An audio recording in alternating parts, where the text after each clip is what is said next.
So, how do you feel? No, really, how do you feel? So, a lot of times when we are identifying our feelings, our emotions, we tend to fill them with concepts that oftentimes makes it harder for us to really acknowledge our feelings. And so this is why I believe meditation can be such a helpful technique, because it makes us question our really basic intuitions, the things that we really consider to be true about our experience, and things that we consider to be true because we have never actually taken a look at them, because they are so mundane and constant in our lives that we just don't even consider that there is some complexity to them. And so I believe that one of the practices which is very helpful in meditation is through asking the question of where in your body are you feeling a certain emotion. So for instance, if you're feeling anxious, where in your body is that emotion? How do you know if you're anxious?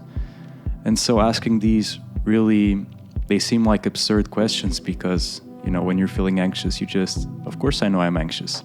But really try to describe, without using concepts, but just really feeling your emotions, forgetting for a moment that you are equipped with language, and just focusing on where that emotion is, if it remains stable, if it's just changing when you observe it.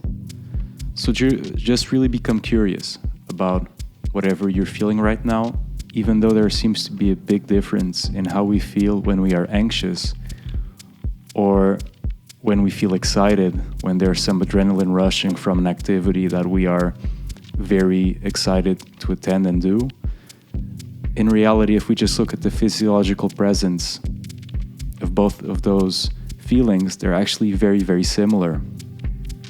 Of course, there are some differences to them, but most of the times, if we just look at the raw emotion, we will see that the context is what dictates its valence. And so, just for now, for this moment, for the next 5 minutes, just really try to observe your emotions, forgetting the context for them. So don't pay attention to the thoughts that are alongside your emotions, just really focus on the raw physical feeling of them. Then let me know how that works.